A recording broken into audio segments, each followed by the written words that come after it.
The air inside the massive train station was always heavy, smelling of cold metal, coffee, and the damp wool of thousands of winter coats. It was a Tuesday evening, which meant the floor was a moving river of people. Everyone was in a hurry. Shoes tapped against the hard stone floors with a frantic rhythm, a sound that blended with the distant, echoing announcements of train departures and arrivals. The lights overhead were bright and harsh, casting long shadows that stretched out as the sun began to set outside the high glass windows. No one really looked up. Everyone looked down at their watches or their phones, their minds already on the dinner they would eat or the bed they would sleep in soon. In the middle of this chaos, there was a figure that seemed to be standing still while the world rushed past him. He sat on a small bundle of rags near a pillar, close enough to the main walkway to be seen, but far enough away to be easily ignored. He was an older man, his hair gray and messy, poking out from under a dirty cap that had seen better days. His coat was too thin for the biting cold of the station, and his hands were rough and red from being exposed to the air. He sat with his knees pulled up to his chest, trying to keep warm, staring blankly at the passing legs of the commuters. To most people, he was invisible. He was just another part of the city's landscape, like a cracked tile on the wall or a discarded ticket on the floor. Occasionally, someone would drop a coin into a small paper cup near his feet without making eye contact. A quick gesture of charity that allowed them to keep walking without feeling too much guilt. But mostly, people just stepped around him. They would swerve at the last second to avoid getting too close, holding their breath for a split second as if his poverty was something contagious. The man didn't beg. He didn't hold up a sign. He just sat there, quiet and still, watching the endless parade of life go by. His face was weathered, lined with deep creases that told stories of hardship, but his eyes were clear. Behind those tired eyes, there was a mind that was active, remembering things that the rushing crowds couldn't see. He was thinking about melodies, about the vibration of strings, and the feeling of heavy ivory keys beneath his fingertips. He had memories of warm rooms and applause, but those felt like dreams from another lifetime. Right in the center of the station's main concourse, standing in stark contrast to the dirty floor and the rush of commuters, was a grand piano. It was a sleek, shiny black instrument that looked completely out of place in the gritty transit hub. It sat there with its lid open, an invitation to anyone who walked by. A small sign on it simply read, "Play me, I'm yours." It was a project put there to bring art into public spaces, a splash of beauty in a utilitarian world. Throughout the day, various people would stop to tinker on it. A student in a hoodie would bang out a few choppy chords before running to catch a train. A tourist would take a selfie while pressing a single key, giggling before walking away. A mother would lift her small child up to let them bang on the keys, creating a noise that was more percussive than musical. The piano endured it all. It was a toy to most, a curiosity to others, but to the man sitting on the floor near the pillar, it was a magnet. He had been watching the piano for 2 hours. Every time someone touched it, his head lifted slightly. His eyes tracked the hands of the players. When a young man sat down and played a mediocre version of a pop song, the homeless man shook his head almost imperceptibly. He saw the potential in the instrument that the players were missing. He felt the silence between the notes when the players stopped. He mentally filled in the gaps with the music that lived inside his head. The station was getting louder. The evening rush was reaching its peak. A group of businessmen in suits stood near the piano, laughing loudly and checking their emails, blocking the bench. The man on the floor shifted his weight. He wasn't just cold anymore. He was being pulled by a gravity he couldn't explain. His fingers twitched in his pockets, curling and uncurling, as if they were remembering a job they used to do. He looked at his hands. They were dirty. The fingernails were chipped and dark with grime. He rubbed his thumb against his fingertips, trying to wipe away the invisible dirt. A wave of self-consciousness washed over him. He looked around at the well-dressed people, the clean families, the commuters with their expensive gadgets. He knew what he looked like to them. He knew that the moment he stood up and walked toward that shiny instrument, the dynamic of the room would change. He wouldn't just be a stranger anymore. He would be a disruption. He would be the person that security guards kept an eye on. But the pull was stronger than the fear. The music inside him was getting louder, drowning out the noise of the station announcements. It wasn't about showing off.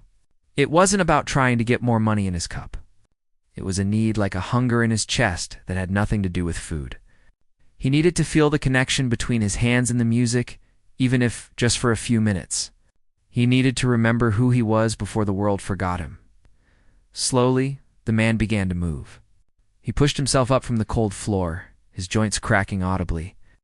He wasn't tall, and his shoulders were hunched forward from years of protecting himself from the elements. He smoothed down the front of his tattered coat, a reflex action that did nothing to improve his appearance. He picked up his small plastic bag containing all his worldly belongings and clutched it tightly in his left hand. He took his first step toward the piano. Then another dot around him. The flow of traffic continued. A woman in a rush brushed past his shoulder, muttering an apology without looking back. A teenager glanced at him and quickly looked away, picking up his pace. The man moved like a ghost, unnoticed and unacknowledged. As he got closer to the center of the hall, the piano seemed to grow larger, gleaming under the bright station lights. It looked majestic and terrifying. The group of businessmen by the piano finally moved on to their train. The bench was empty. The instrument sat waiting, silent and expectant. The homeless man stopped a few feet away. He could smell the faint scent of lemon polish on the wood. He looked at the key's white and black rows of possibilities. He took a deep breath, filling his lungs with the stale station air. And for a moment, he just stood there. He knew people were watching. He could feel the eyes of a security guard across the hall. He could sense the discomfort of the people sitting on nearby benches. He was an intruder in their world, stepping onto a stage where he didn't belong. But as he looked at the keys, the noise of the station seemed to fade away. The dirty floor, the cold air, the hunger in his stomach, it all receded into the background. There was only the music. He reached out a trembling hand, hovering it over the keys, ready to change the way everyone saw him, ready to fill the station with a sound that no one was expecting. The silence that followed the man's first step toward the instrument was not actually silent. But to him, it felt like the world had paused. The station was still roaring with the sound of hundreds of conversations, the heavy thud of luggage wheels rolling over pavement, and the sharp electronic blare of the departure boards. Yet for this man, standing just a foot away from the gleaming black body of the grand piano, all that noise faded into a dull, distant hum. His focus had narrowed down to the 88 black and white keys waiting in front of him. He stood there for a long moment, his hand hovering in the air. From a distance, he looked stiff, uncertain. To the few people who bothered to glance in his direction, he looked like someone who had simply wandered too close to something expensive and didn't quite know how to retreat. He looked at his fingers again. They were rough, the skin was cracked, and there was a permanent stain of grease and dirt ingrained into the lines of his palms. He felt a sudden, sharp pang of insecurity. This piano was a thing of beauty. It was pristine. It belonged to the clean world of the commuters, not the grimy world of the streets. He worried that if he touched it, he might somehow damage it, or worse, that he might be forbidden from touching it simply because of who he was. He shifted his weight from one foot to the other, his worn-out shoes squeaking slightly on the polished floor. He glanced around the concourse. Not far off, a security guard leaned against a pillar, watching the crowd with a bored expression. The man saw the guard look his way, then look away, dismissing him as harmless, but keeping a casual eye on him. That brief look was enough to make the man's heart beat a little faster. He knew that at any moment, someone could step in. Someone could tell him to move along, that he was blocking the way, or that he wasn't allowed to play. The hesitation was heavy in his chest. It had been a long time since he had sat at a proper instrument. He had played on beaten-up uprights in shelters, and thumped on tables in soup kitchens to keep the rhythm in his head. But this was different. This was a Steinway. It was a machine of precision. What if his hands were too stiff? What if the cold had numbed his fingers so much that he couldn't feel the keys? What if the music that sounded so clear and beautiful in his head came out stumbling and awkward in the real world? He looked at the bench. It was covered in black leather, smooth and unblemished. He hesitated to sit down. He was dirty. His trousers were stained with mud and rain from the streets. He felt a protective instinct toward the piano. He didn't want to soil it, but the pull was too strong. It wasn't just a want anymore. It was a physical need, like taking a breath after holding it underwater. Slowly, awkwardly, he lowered himself onto the bench. It creaked slightly under his weight, a sound that seemed loud to him in the midst of his internal turmoil. He sat on the very edge of the seat, his back straight, tense, and ready to spring up at a moment's notice. He didn't lean back or relax. He kept his plastic bag of belongings clutched in his left hand, holding it against his leg, as if it were a shield. He wasn't staying. He was just visiting. The man looked at the keys one last time. They were blindingly white against the black fallboard. He took a deep, shuddering breath and closed his eyes for a split second, trying to clear his mind of the hunger, the cold, and the eyes that he knew were judging him. He needed to find the center of himself, the part of him that existed before the streets, before the hardships. He needed to find the musician. He reached out with his right hand, his arm extending slowly. The distance between his hand and the keyboard seemed to shrink and stretch in the flickering station lights. His fingers trembled slightly, not from fear, but from the sheer rush of adrenaline coursing through his veins. The air around the piano felt different, electric, charged with anticipation. Then, his fingertips made contact. It was a light touch at first, just his index finger pressing down the middle C key. He didn't strike it. He just tested it. The note rang out, clear and bell-like, cutting through the ambient noise of the station. It was a singular, perfect sound that resonated in his chest. He didn't pull away. Instead, he placed his whole hand on the keys, his fingers curving naturally into a claw shape. It was a posture that no amateur would instinctively take. It was the posture of a pianist who had spent thousands of hours at a practice bench. He lifted his hands, preparing to play, but then stopped. He looked up. A young woman was walking past, dragging a suitcase. She glanced at him, looked at his dirty coat, and quickly averted her gaze, pulling her phone out to avoid eye contact. A few feet away, a businessman stopped to tie his shoe. He was looking annoyed that someone was occupying the piano bench. The man on the bench felt a wave of doubt wash over him again. He saw the indifference in their faces. He saw the way they looked through him. He was just a homeless man taking up space. They expected noise. They expected banging. They expected him to be a nuisance. They were ready to ignore him, to tune him out like they tuned out the traffic outside. He tightened his jaw. He knew he had one chance. If he played badly, they would just keep walking. If he played like a fool, they would laugh, or worse, ask him to leave.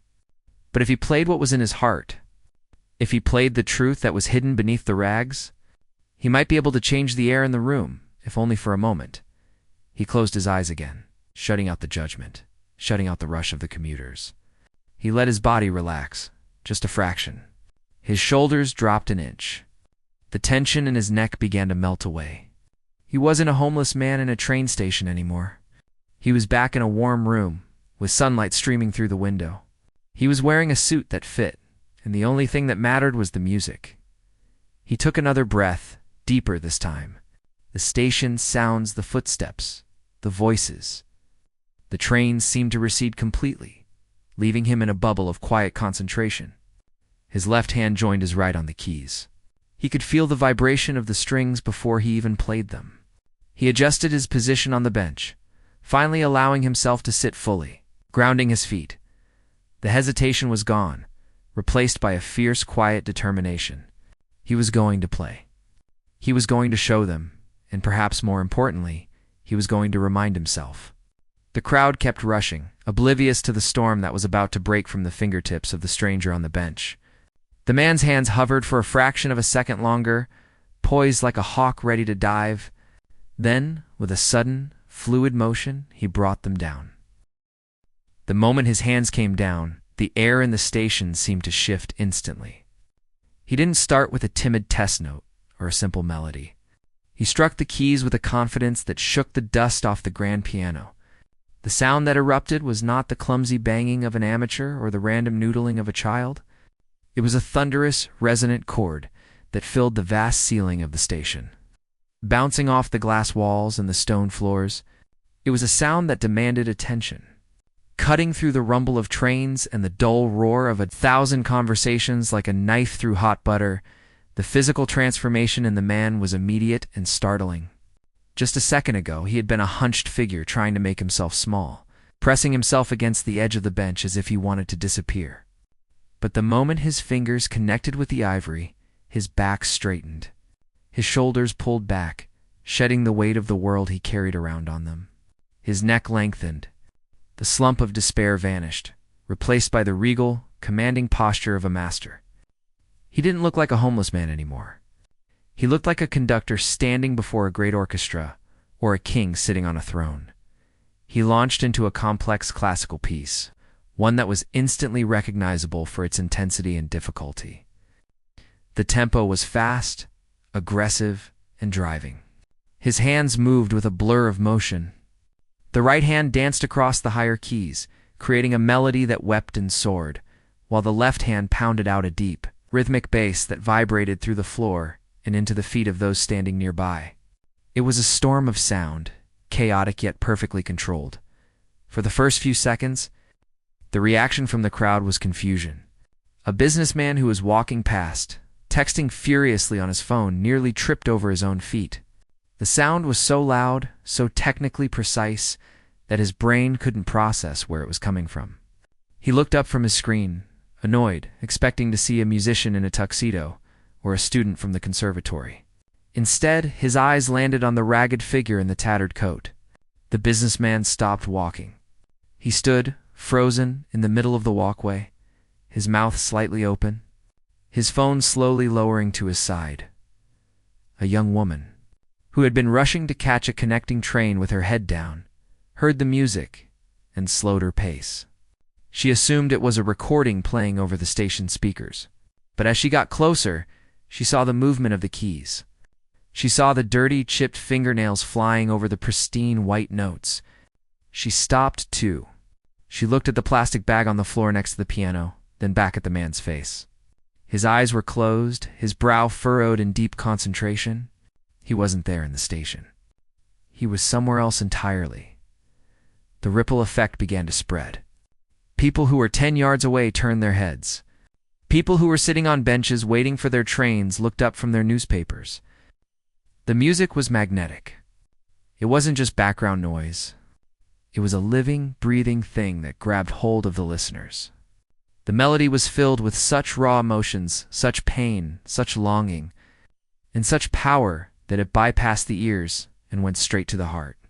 It sounded like a story of a fall from grace, a crash landing, and a desperate attempt to fly again. A group of teenagers, who had been laughing loudly and joking near the pillars, suddenly went quiet. They had been making fun of the weird old guy when he sat down, but now they were silent.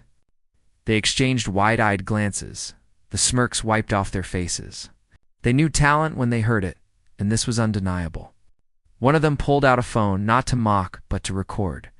The crowd began to thicken. A circle formed around the piano, a semicircle of stunned faces. The contrast was striking.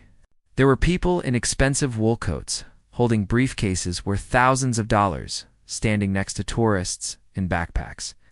There were tired mothers with crying babies and weary travelers with heavy luggage. They were all different, with different lives and different destinations, but for this moment, they were all united by the sound, coming from the homeless man's hands. The difficulty of the piece was apparent to anyone who knew anything about music. His fingers were independent of one another, moving in ways that seemed impossible for a human hand. He jumped across octaves with a speed that defied logic. He hit the keys hard, then instantly softened his touch, creating a dynamic range that made the piano seem like it was breathing. The heavy damper pedal was being used expertly, sustaining notes that blurred into a beautiful wash of sound. The man's face was a picture of intense focus. Sweat began to bead on his forehead, trickling down his temple. But he didn't wipe it away. He didn't flinch. He was lost in the architecture of the music. Every note was a sentence, every chord a paragraph. He was pouring his entire life into this performance. He was playing the hunger he felt, the cold he endured, and the loneliness of sleeping on the streets. But he was also playing the dignity he still held on to, the memories of the lessons he took as a boy, and the unshakable love for the instrument that had never left him. As the piece reached its climax, the speed increased. The notes cascaded like a waterfall, rushing down the keyboard, frantic and beautiful. The sound swelled to a roar, echoing through the grand hall of the station. The noise of the trains, the announcements, and the commuters was completely drowned out. The station had become a concert hall. The grimy floor was the stage. More people joined the fringe of the crowd. Drawn in by the sheer volume and quality of the sound, a security guard, who had been lazily watching the man earlier, was now standing at full attention, his arms crossed, a look of genuine respect on his face. He made no move to intervene. He recognized that something special was happening. He saw that the man wasn't causing trouble. He was creating magic. A little girl, no more than 5 years old, broke away from her mother's hand and walked closer to the piano. She stood right at the edge, watching the man's hands fly. She wasn't looking at his dirty clothes or his messy hair. She was looking at the magic. Her mother moved to grab her back, worried she was bothering the musician, but then she stopped. She saw the intensity on the man's face and saw the wonder on her daughter's face. And she let her be. The music transitioned from the frantic, stormy pace into a softer, more haunting section. The notes became slower, more deliberate. Each one hung in the air, vibrating with emotion. The crowd seemed to lean in collectively, holding their breath. It was a moment of profound silence in the middle of the chaos. The tension that had been building up in the music released, turning into a sorrowful, sweet melody that tugged at the heartstrings. It was the sound of a dream remembered in the morning. It was fading away but still beautiful. The homeless man's expression softened. The furrow in his brow relaxed, and for a moment a small, sad smile touched his lips. He was playing for himself now, remembering a time when he was young and the world was full of promise. He was remembering the feeling of a warm applause and the smell of a quiet room. For these few minutes, he wasn't a stranger on the street. He was an artist. He was heard. And he was magnificent. The station was no longer just a place to pass through. For the first time in a long time, it felt like a place where people were truly listening. Asterisk. As the music drifted into its softer phase, the atmosphere in the station shifted completely. The frantic energy of the rush hour seemed to evaporate, replaced by a heavy, awed silence that wrapped around the piano like a blanket. It wasn't just that the playing was good. It was the reality of where it was coming from that held everyone in place. The contrast was painfully beautiful. Here was a man who owned almost nothing in the world: no house, no clean clothes, probably not even a promise of a hot meal yet. He possessed a wealth of talent that money could not buy. The crowd, which had been a loose collection of individuals rushing to their own private destinations, had now fused into a single entity. They were an audience. Heads that had been bent down in submission to schedules and screens were now lifted up. Eyes that had been glazed over with boredom were now wide open, darting from the man's face to his flying fingers and back again. The barriers that usually separate strangers in a big city, the invisible walls of mistrust and indifference, were crumbling. People were looking at each other, sharing looks of disbelief and profound emotion. It was a silent conversation happening. Above the heads of the musician, asterisk, "Can you believe this? Do you hear what I am hearing?" Asterisk. Near the front of the gathering, a man in a sharp gray suit stood perfectly still. He had been on his phone just moments before, likely closing a deal or arranging a meeting, a picture of modern success. Now, his phone was tucked away in his pocket, forgotten. His briefcase hung heavy at his side, but he didn't seem to feel the weight. He watched the homeless man's hands with a look of pure fascination.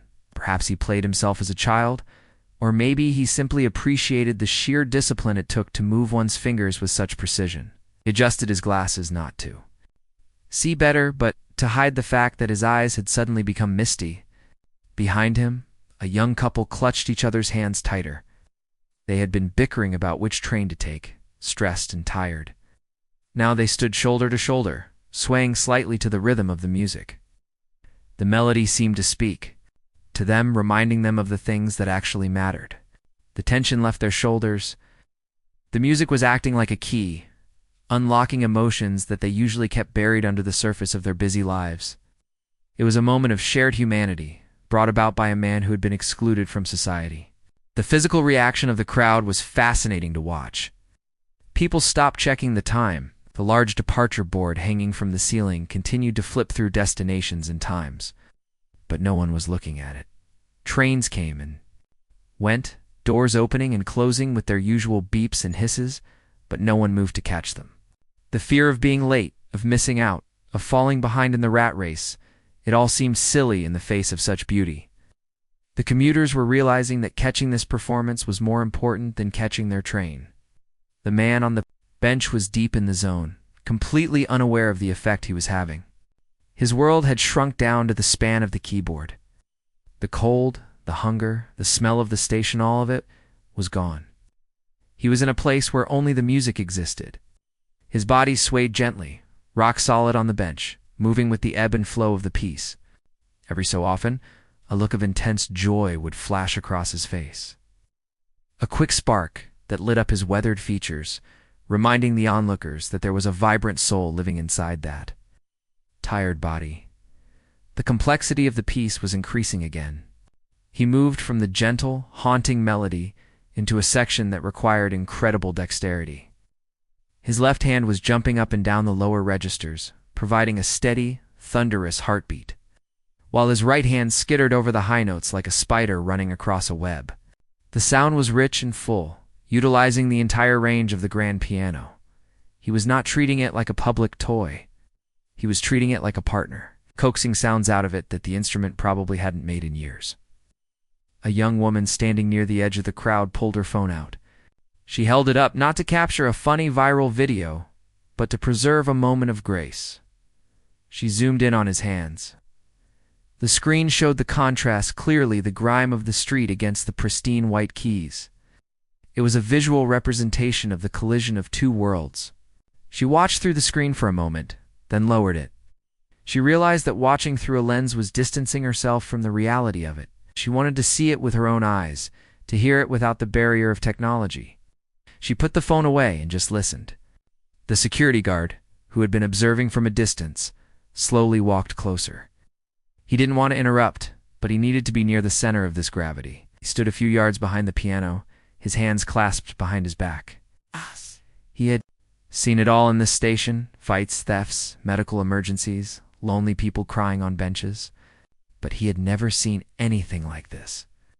He saw the way the crowd was treating the man with a reverence usually reserved for royalty. No one was throwing money. No one was treating him like a beggar. They were treating him like an artist. The guard felt a lump in his throat. He realized how often he must have walked past this man or men like him without seeing the potential they held, as the music built toward its crescendo.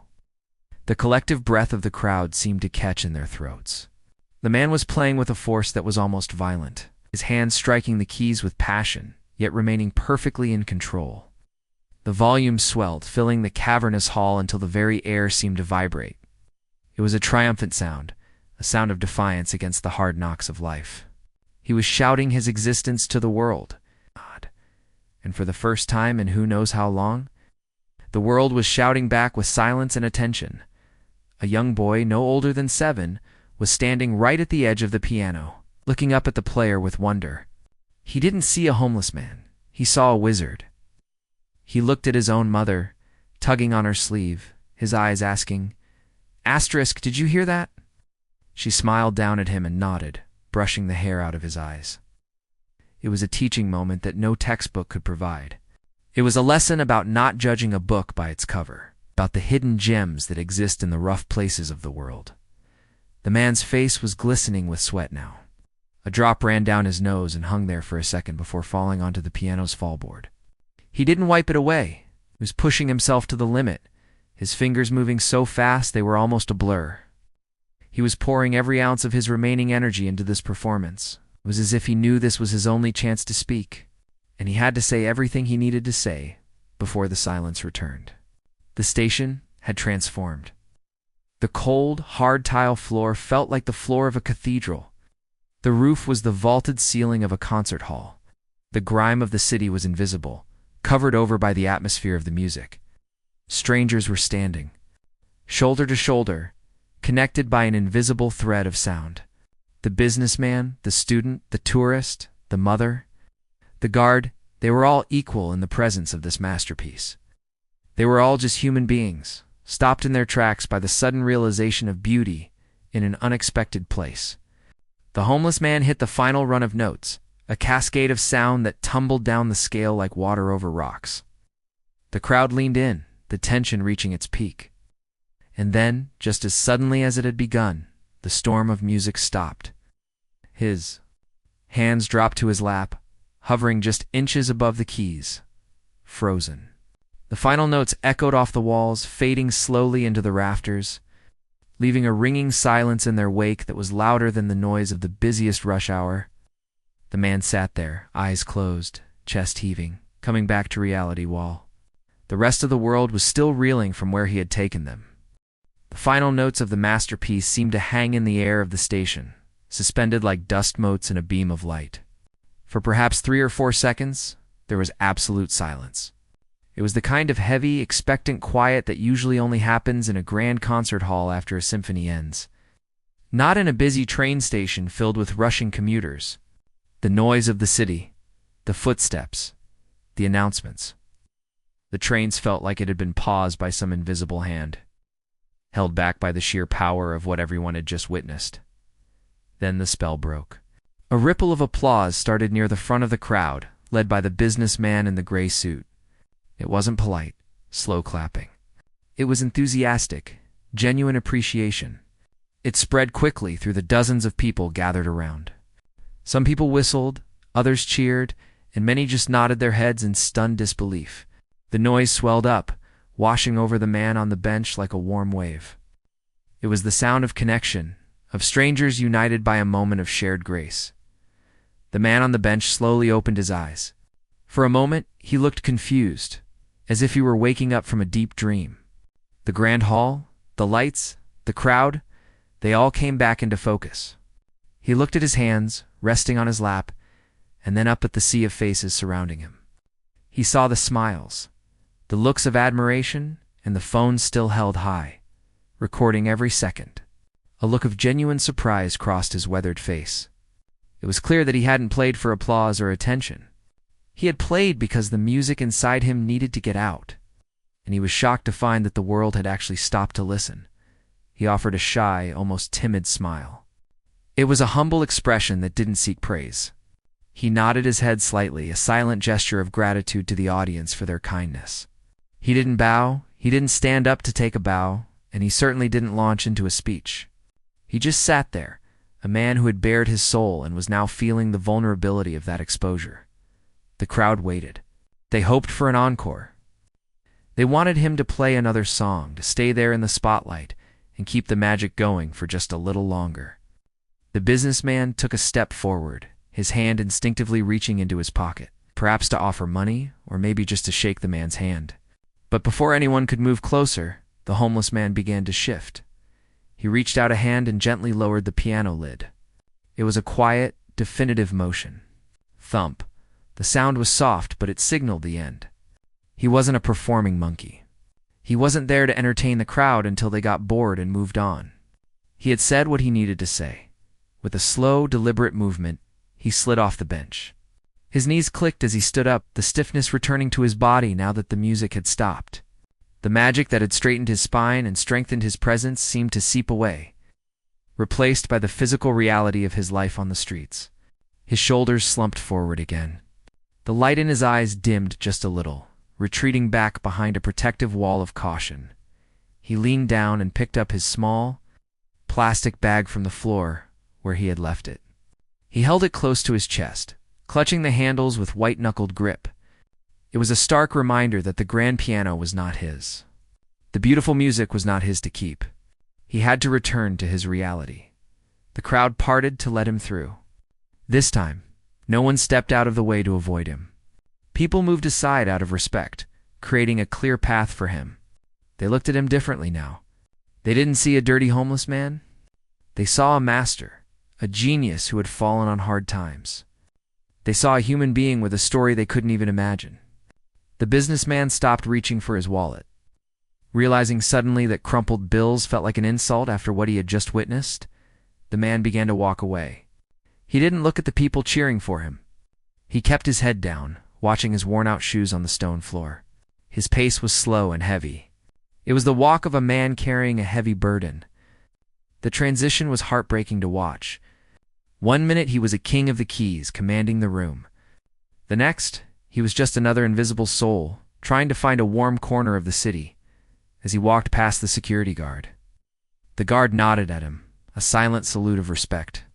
The homeless man glanced up, gave a small acknowledging nod, and kept walking. He moved through the crowd that was still dispersing, the applause dying down behind him. He was heading back toward the quieter, darker corners of the station, away from the bright lights and the grand piano.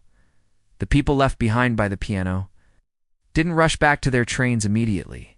They stood there for a moment, looking at the empty bench, then at the retreating figure in the distance. They felt different.